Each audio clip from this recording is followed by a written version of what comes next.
Lacrosse community. My name is Ryan Berns. I'm the founder of the Lacrosse Leadership Institute. It's our mission to empower all those that love lacrosse, to recognize the skills you gain from the sport, to ultimately live your best life possible.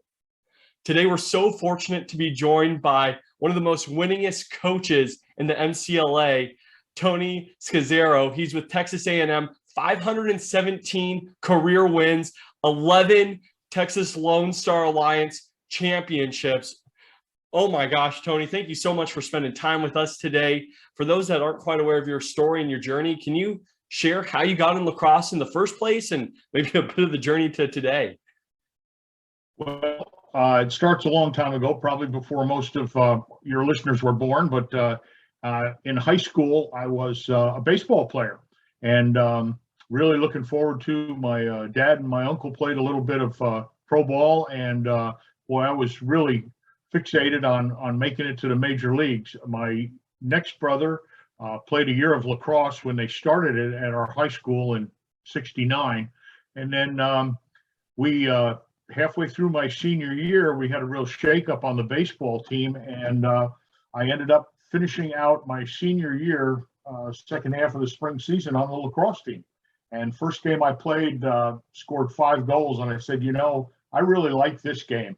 And so off we went, and went down, and I really was trying to play football and baseball at Cornell, and trying to follow in my father's footsteps. And when I went up there, Moran got a hold of me, and he said, "You're really not going to. You need to play lacrosse in the spring and not baseball." And I said, "Richie, come on, you know, it's this. I'm going to play for a little minor league ball, and I'm getting ready to go to the majors and all that stuff." And that never happened. And Moran convinced me that I needed to play lacrosse. He taped the stick in my hands righty for the first 3 weeks of practice because I couldn't even hold the stick in my right hand, and he had tape around my hands, and that was it, and off we went. So and that was some experience playing for him, and playing at that high level of play with those unbelievably great players. So that's how I got into lacrosse, and it's just an amazing thing. What a game. It grabs every athlete that plays it, and it challenges you on all aspects of your athletic ability. So it was a natural fit for me and for a lot of other players as well. Oh my gosh, Tony, it's great to hear you had some instant success that got your attention in the sport, and then ultimately you're able to play at that highest level. And you see that coaches inspire in so many different ways and empower their players to be successful. I love the idea of taping someone's stick and gloves together so you're forced to use that offhand. That's so funny. Throughout the journey, though, do you have a pinnacle moment, or are there a couple pinnacle moments that resonate with you when you look back? You know, I'll tell you, I truly enjoyed beyond any words that I can muster, playing the game at the incredible high level that I was fortunate enough to play at Cornell. It was just unbelievable experience. Each one of those games was fantastic, and I have fond memories, many memories, just little pieces here and there of that. Once I turned to move to Texas, there really wasn't much lacrosse here at the time, and I got together with. There was a pole from Washington and Lee that was in San Antonio. There was an attackman from Penn that was down in Houston. There were a couple of Army guys up in Dallas, and then we just helped get everything started from there, and off we went. So everything else is an experience as far as teaching the game and passing it on to another generation, and then as well experiencing the joy of coaching and allowing yourself and your goals and your joy to be other people to have that experience. So every experience has been great. It's just unreal. They're all different. The first championship that we won here at Texas A&M, with 13 seconds left in the game, we scored goal number 13 to win 13-12. We beat Texas Tech, and we were down at Trinity University in San Antonio, and it was on the Oilers practice field. There were obviously no fans at any of these games. It was all players and a couple of girlfriends, and that was it. So it's really been a huge change, but been fantastic experience for both me and for a lot of players that have come through our system. Well, I have to imagine you have to have love and passion to be able to coach for such a long time. And I know that's a fact based off the conversations that we've had. But there also takes a lot of skill to have the amount of wins that you have or be able to create the culture. You have 517 career wins in the MCLA, which is just incredible. What does leadership mean to you, Tony, and how have you built such a long-lasting career in the sport? Well, there's two pieces to that in my mind, Ryan. One is you are presented with a different group of players every year. They have different skill sets, they have different strengths, different weaknesses. You know, it's not like the NFL where I'm drafting or we're recruiting players. They just show up and they come out, and you have to evaluate all those strengths and weaknesses and alter your schemes to fit those things. The second part of it is people are always looking for a great experience in their life to enhance their life and their joy and all the things that they're doing. And well, I'll tell you, they're just absolutely great kids at Texas A&M, and there's tons of them in the MCLA. But been so fortunate here to have those young men come out and play and want to participate and be part of something. So to pass that joy on to them, you have to do some of that stuff. And that part of it, a lot of it is just being a psychologist. Go back to the 30s and 40s and 50s. That every coach was the greatest psychologist you can imagine. And they were all getting the most out of those players so that they could experience the most out of the game. Oh, and that's what resonates with me in terms of leadership. It's unlocking that capacity or potential in others. And it takes being a psychologist sometimes to really dig down into the mental aspect of it. When you're evaluating skills or players, how do you go about it? How do you get the leaders to step up as well? Well, you know, I watch them play, and it's after X amount of years, whatever it was, you could look at somebody play and say, wow, look at those strengths, or great quickness, but no field vision. So you pick out a strength and a weakness, and you use that to help each player build on their own skill sets. And it's you get players from high-powered programs that really they fit in very nicely with a lot of other good players. Players from not so high-powered programs, that takes them a whole year at least to learn how to play with other good players. So there's all those dynamics going on with it. But you know, you just plant the seed, nurture it, and let it grow. And people are awfully amazing, and they'll always surprise you in a very good way. And it's wonderful. I truly enjoy all our alumni gatherings every year. It's just amazing to see these successful people that lacrosse played a role in helping them grow as a human being. Yeah, and that's the most amazing thing. There's this lacrosse brotherhood or sisterhood around the country. It doesn't really matter where we are, but we've all been impacted in some way. And I think that's why people keep giving back and wanting to stay involved with the sport. It seems like it's, for you, very relational when you're bringing guys in, trying to get them to buy into the program or find out where they fit. And ultimately, you get to look back and see these times. Can you share a little bit more about your alumni experience? And I know that the 50 on your chest is significant. With everyone watching, can you share a little bit about that, please? Well, in the fall, we get together, and there's always a scrimmage against, there are 3 or 4 men's club teams in Texas that are mostly A&M graduates. So we bring a couple of them in, and we have a little scrimmage, and we have kind of a dinner, and everybody gives up, and we give some speeches and promote our foundation to try and assist the team in growing and grow the program.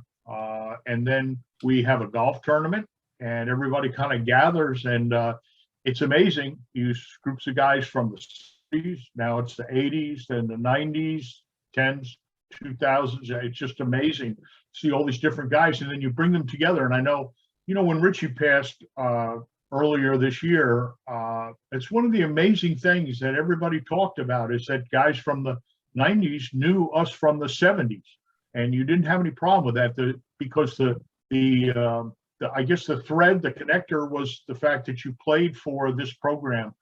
You played for the Cornell program and you were part of it. So I've always tried to instill that in our guys by having a great time, and everybody brings something different to the table. It's amazing. I mean, people are really amazing. So it's wonderful. You just kind of push them off the cliff and off we go. Get something really cool. Now the springtime's a little different. They have a lot of trappings nowadays. Everybody gets together with this is my last game as a senior and all that stuff, and you do all those things now because it's real popular and everybody's interested in it. But it's just a way to give back to the program and have everybody come and visit and say, hey, this is a guy that played in 1983 and here's his great experiences. And then another cool thing is players that have coached other college programs, and when they come back to College Station, wow, officials that are officiating that played at Texas A&M. Those are all wonderful experiences for them to come back and show their love for the game in a different way. Yeah, I like the idea of just pushing people off the cliff and then all of a sudden watching them float and rise and go above because that's just impact. You've impacted them, you've empowered them to be their own individuals and have that great experience playing lacrosse. And that's why I think, again, people come back, they're going to ref, they're going to coach, they're going to do so many different things. It's because of that experience. And you as the coach, as the leader, have a big part in that. And I know you're recognizing strengths and weaknesses, but sometimes you have to make some tough decisions, Tony. Is there a tough decision that you've made that you can look back on where everyone else was like, what are you doing, Tony? But ultimately you realized it was the right choice. And can you share about that experience, please? Well, there's the one I always look back on is there's two of them, and I'll tell the tough one second. But the first one was one of our goaltenders who was a tremendous player. We're halfway through the championship game one year, and we get to halftime, and he said to me, I need to come out. I don't have any more. And we had a long chat with it, and I said, I'm going to tell you, I'm perfectly happy to stick with you and let you play the rest of the game. And it was obvious he was very distraught over it, and he had really been chewing on this thing for a while, and it got to the point where it was too much for him, and we did switch goaltenders, and which is an extremely difficult position, but he made that decision, and we were able to support him, and boy, it took him 5 or 6 years to say anything about it, but it was a good decision for him, and that was a difficult one, but you stand by the person, and you get a much better result in the end. The other one, Ryan, that really sticks out in my mind, we had our best, maybe not our best team leader, but our best team quarterback. And when we first started going to the national tournament in the 2000s, he was a tremendous player. Well, he came out of high school and he's a defenseman. And after about 2 days, I said, I'm going to give you a short stick and you're going to play attack. and he's argued and oh my goodness, and that was mad and all this stuff. And of course, he turned out to be, the guy. He was the man. And it was just very obvious in my view that he was the right guy for that job. And he was a tremendous guy. He was on some of the All-American teams, and he led us to a couple of tournament victories that were, very difficult choices. We played Colorado State and BYU and played them all very close, and beat Tennessee when Buff was at Tennessee. And everybody was stunned. Who is this team, from Texas? Come on, cut it out. And it was very unfortunate, but we lost Greg a year ago, but that was a great story about him. And, he left behind a family, and our Alumni Association and our foundation have always reached out and taken care of those folks. But that was a where he gave me a look like if looks could kill, I'd be dead now. And he finally played, and he did an unbelievable job. And they were very difficult decisions because it was not popular with that person.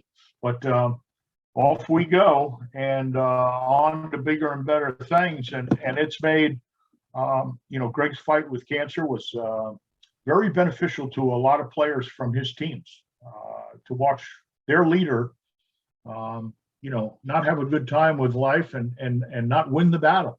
And but it was another lesson that you pull together, you gather up, and you make the best out of it. Well, sorry to hear about Greg and your whole family. That's awful. But to see the light in it, in terms of gathering up and rising up and being together, I think is beautiful, because it's part of life, and this journey that we're all here on. It takes its ebbs and flows and really can change, and hopefully we get something positive out of it at the end of the day. And I like that mindset of it, Tony. So thanks for sharing that story. Well, these are life skills. Sports teaches life skills. Nobody's making $1 million at playing lacrosse, or I guess there are a couple are, but but it's life skills. And the beauty of it is you get it first. You get it before anybody else does. You've experienced all those different facets of life, and how to compete, and how to win, how to lose, and everything. And so athletics has a huge role in a lot of people's lives. So it's a wonderful thing. Absolutely. That you step into the real world, and you're so ready for just accountability, time management, being able to communicate are such critical things, especially now when things are done virtual. We have to be able to adapt. And this whole group of guys that are currently playing and going through that, they're dealing firsthand with the ramifications of COVID. If you look at the current players right now, Tony, and even the youth players, what are you telling them to ultimately rise up and make it so that they could play on your team or play at the highest level they want to? What should they be doing? Well, the first thing you do is make it interesting and fun for them. You can't make somebody a superstar that's not a superstar. It just is not going to happen. But the joy of playing and the continuation of it. I spent a lot of years in athletics and athletic tourism, for a regular job, and 75% of all youth are out of sports by age 12, out of organized sports. And what people don't understand is that if it's not fun, and this doesn't include who's going to McDonald's and everybody getting a trophy, it's competing. Ask an 8-year-old who's the best player on the team. They'll tell you right away. How about, of course, one of my jokes is that don't give little Johnny the ball because he shoots every time. So little Johnny quits getting the ball. And so you learn all those tremendous things from sports, but you got to get down into them, into the person, and let them really enjoy what's going on out there. And once that's the buy-in is not the scheme or anything else. It's what color shoes we're wearing this year, and the buy-in is really enjoying the game. And once they do that, boy, I'll tell you, it's like a rocket. They take off and off they go. I think about Angela Duckworth's book Grit, and it's all about finding that passion, something that you love, you enjoy, and you're willing to put the time in. And when you put the time in and you do it over and over and over and over again, that's when that rocket ship just starts going straight to the moon, and everyone else just has so much fun with it as well. Yeah, absolutely. Well, I sure appreciate all the stuff you do, Ryan. I think you need to toot your horn a little bit, and in all the youth leagues and keeping all that stuff going, it's extremely important, and it positively affects many, many young people. So you have you have my respect, sir.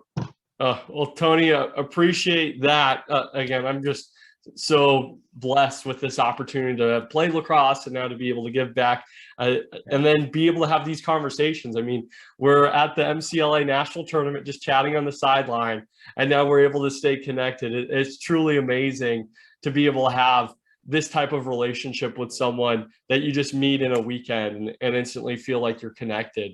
So thank you so much.